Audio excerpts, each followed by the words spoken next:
Chers frères et sœurs dans le Christ, bonjour. Je suis le Père Jean-Marc Guérette, responsable de l'unité pastorale Sainte-Catherine des Caquita, qui comprend les 4 paroisses de Saint-Isidore, Pont-Landry, Sainte-Rose et Saint-Sauveur. Vous vous souvenez sans doute comme moi qu'il n'y a pas si longtemps, c'était vraiment devenu comme une mode de chercher à retracer ses racines. L'annonce d'un prochain congrès mondial acadien est venue stimuler chez plusieurs le goût de mieux s'identifier dans son appartenance. C'est ainsi que de nombreuses familles acadiennes ont pu savourer profondément la joie de ces retrouvailles. Un peu à la même époque, dans nos paroisses, nous avons assisté à une course au certificat de baptême dans le but de démontrer pour plusieurs leurs racines autochtones avec le rêve de bénéficier de certains privilèges.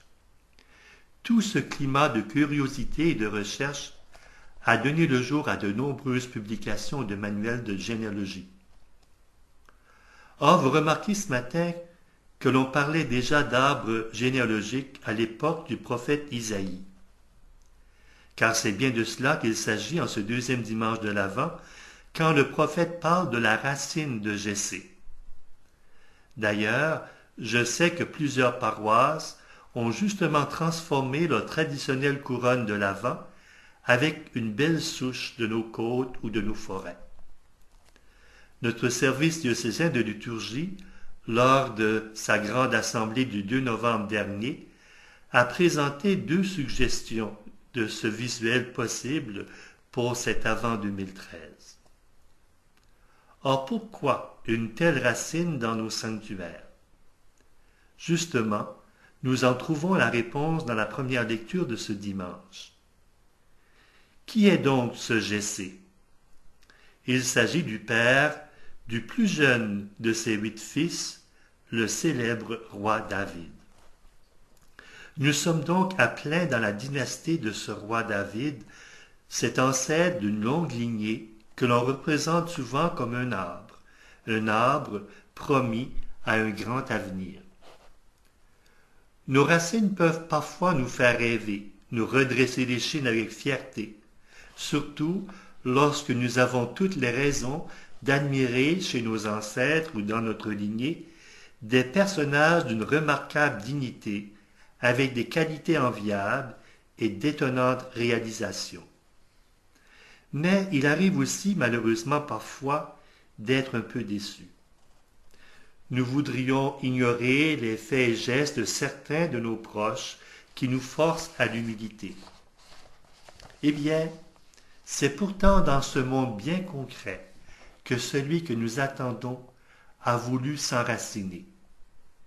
Il n'a pas dédaigné de s'insérer dans cette lignée de David, ce roi qui a connu, lui aussi, sa part d'erreur. Comme le dit le psaume d'aujourd'hui, en lui, que soient bénies toutes les familles de la terre, que tous les pays le disent bienheureux. Ce qui vient donc dire que toutes nos familles ont un but, un sens. Encore plus, même tous nos pays sont traversés par cette espérance indestructible. Oui, notre histoire humaine a une signification et une direction. Nous avons raison de croire à une humanité fraternelle, pacifique, tout en harmonie, comme le décrit poétiquement Isaïe. Sa fable ressemble à celle de Jean de La Fontaine. Elle décrit les comportements humains par des animaux et devient ainsi promesse d'un avenir de paix et de fraternité.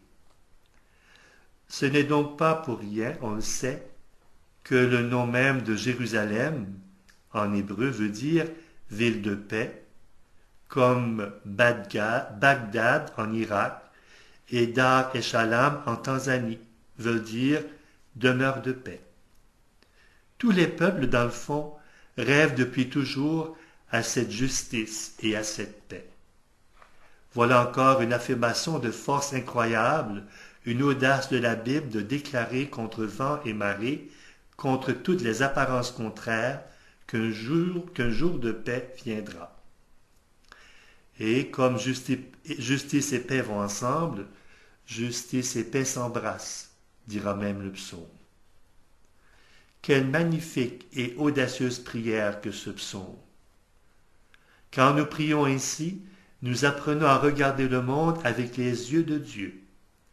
Nous nous replaçons devant le projet de Dieu pour raviver notre espérance et nous trouver la force de travailler à l'accomplissement de cette promesse. Certains diront, ce sont de belles paroles, depuis le temps qu'on nous parle de paix, et pourtant, la dure réalité est tout le contraire, elle fait toujours mal. Or, saint Augustin nous dit que rien ne peut étouffer le désir de Dieu qui est inscrit dans le cœur de chaque homme. C'est sur Dieu donc que nous devons nous appuyer pour construire notre vie. Là encore, on peut entendre les rouspétances de d'autres. Voilà pourquoi perdre du temps avec des paroles anciennes, de vieux textes. On se fait même une grande joie de ridiculiser l'importance que nous accordons à la Bible, aux Saintes Écritures. J'ai participé il n'y a pas si longtemps à un spectacle d'humoristes et j'en suis sorti fort blessé et attristé par ces moqueries si faciles de la parole de Dieu. Nous rencontrons justement ce dimanche une déclaration de saint Paul qui devrait être écrite en lettres d'or. Frères, tout ce que les livres saints ont dit avant nous est écrit pour nous instruire afin que nous possédions l'espérance. Voilà donc une merveilleuse clé pour aborder la parole de Dieu. Lors de nos préparatifs pour un projet qui nous tient à cœur, rien n'est plus rassurant que de pouvoir compter sur l'expérience de quelqu'un qui a vécu une situation semblable à la nôtre. Or, les auteurs des récits bibliques sont des personnes d'expérience qui traduisent en mots humains ce que Dieu leur a inspiré. Quand nous lisons l'Écriture, c'est Dieu qui nous parle, nous dit le Concile Vatican II. Je pense par exemple à mon pèlerinage à Compostelle. J'étais curieux de me renseigner, de lire sur le sujet et surtout d'écouter les conseils de pèlerins qui m'ont aidé à mieux me préparer physiquement, à préciser mon itinéraire et mes bagages. Les Saintes Écritures ont justement ce but de nous instruire, d'animer notre espérance et d'éclairer nos pas. Si nous ne trouvons pas dans ces textes une parole qui libère et fait vivre, c'est que nous ne les avons pas compris. Ce n'est pas un péché de ne pas comprendre, mais il faut seulement continuer à chercher pour découvrir la bonne nouvelle qui y est toujours présente. Ce dessein bienveillant de Dieu, comme le dit saint Paul, c'est-à-dire cette parole d'amour de Dieu à toute l'humanité. Cette parole d'amour de Dieu nous arrive tout de même aujourd'hui comme un violent coup de fouet dans la bouche de Jean-Baptiste. Vous l'avez bien entendu, nous faisons traiter d'engeance de vipère. Que pouvons-nous y comprendre? Autrement dit, nous nous laissons dire que nous sommes de la race du serpent qui a trompé Adam et Ève. Jean-Baptiste n'a pas les mots dans sa poche. Il ne se gêne pas de nous dire que nous nous trompons en croyant qu'il suffit d'être catholique ou descendant d'Abraham pour être sauvé.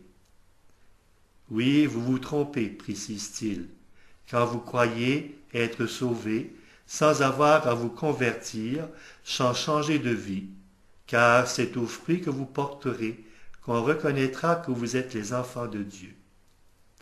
Notre arbre généalogique ne suffit pas. Jésus veut s'y insérer, bien sûr, mais il nous faut l'humilité de Jean-Baptiste.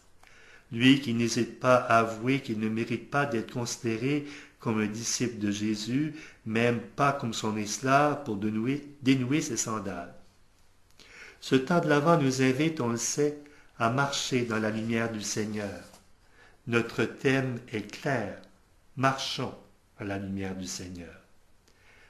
Un signe de cette lumière du Seigneur nous est spécialement donné par le pauvre pendant cet Avent. Remarquez-le bien dans les personnes que nous allons rencontrer. On reconnaît ce pauvre dans Jean-Baptiste, aujourd'hui, comme on le reconnaîtra en Marie, qui s'est déclarée l'humble servante, en Joseph, le juste qui l'a pris chez lui, chez les bergers qui vont accourir avec empressement la crèche. Un deuxième signe de cette lumière du Seigneur qui éclaire notre marche pour le temps de Noël sera l'enfant. Bien sûr, celui de la crèche, mais aussi tous les enfants du monde que nous sommes. Noël est d'ailleurs considéré comme la fête des enfants. Faisons donc ensemble de nouveaux pas dans cette lumière du Seigneur. Reconnaissons-nous parmi les pauvres de cœur de l'Évangile. Et c'est ainsi que nous aussi nous ouvrirons nos portes et notre cœur au signe de sa venue, et que nous pourrons, comme Jean-Baptiste et tant d'autres messagers, lui préparer le chemin.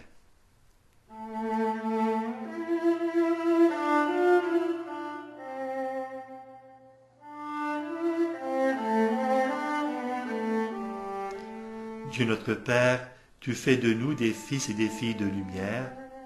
Je veux aujourd'hui laisser ta parole habiter mon cœur. Que ton esprit m'ouvre grand les yeux sur le monde qui m'entoure, que je puisse à ma façon aplanir la route de ton retour. Amen. Donc bon dimanche et bonne deuxième semaine de l'Avent. Marchons dans la lumière et la paix du Seigneur en rendant grâce à Dieu.